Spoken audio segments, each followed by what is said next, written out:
ایک بزرگ کو کسی نے دعوت دی کہ آپ کھانا کھانے کے لیے ہمارے گھر پر تشریف لائیں۔ بزرگ تشریف لے گئے، گھر کے پاس پہنچے ہی تھے کہ آپ نے چھڑی کا رخ موڑ دیا، یعنی جو سیدھا رخ تھا اس کو نیچے کر دیا اور جو الٹا رخ تھا اس کو اوپر کر دیا۔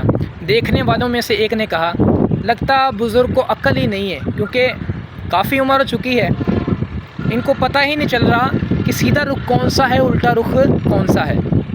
یہ باتیں بزرگ سن رہے تھے۔ بزرگ نے فرمایا کہ میں نے یہ تمام عمل اس وجہ سے کیا ہے کیونکہ گھر کے اندر قالین لگا ہوا ہے، کیچڑ سے گزر کر آئے ہیں اور میں یہ نہیں چاہتا کہ ان کا جو قالین ہے وہ خراب ہو جائے۔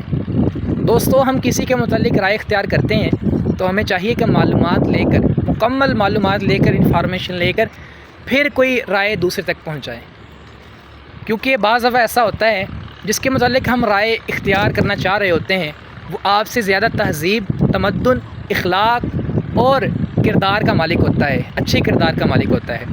تو اس طرح ہمارا معاشرہ، ہمارے لوگ، ہماری عوام بھی انشاءاللہ اس سے اچھا اقدام اٹھائے گی اور اچھا معاشرہ پروان چڑھے گا۔ سلام پہنچے۔